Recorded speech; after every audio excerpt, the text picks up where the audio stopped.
High, good afternoon সবাইকে। আজকে আমি যেটা বানিয়েছি সেটা সবারই পছন্দের খাবার, এমন কেউ নেই যে এটা পছন্দ করে না।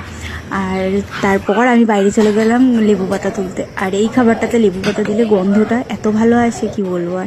আর কী বানাচ্ছি সবাই বুঝতেই পেরেছে, আমি বানাচ্ছি আলু কাবলি। আর বানিয়ে আর আমি তেঁতুলটা আগেই ভিজিয়ে রেখে দিয়েছিলাম। আর আলু কাবলি বানাতে এমন কেউ জানে না যে সেটা নেই, সবাই জানে আলু কাবলি বানাতে। আর আমার তো খেতে খুব ভালো লাগে, আর এই খাবারটা সবারই খেতে ভালো লাগে।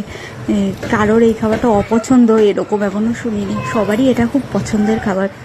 তেঁতুলটাতে দিয়ে দেখলাম টকটা বেশি হয়নি, তাই আবার একটু লেবু দিয়ে দিলাম। আর লেবুটা দিলে, লেবু পাতা দিলে একটা স্মেলটাই আলাদা হয়। আর তারপর এই যে বানিয়ে ঝটপট খেয়ে নিলাম। কেমন লাগলো ভিডিওটা অবশ্যই কমেন্টে জানাবেন। আর কারা কারা খেতে চাও অবশ্যই চলে আসবে, এখনও আছে অনেকটা।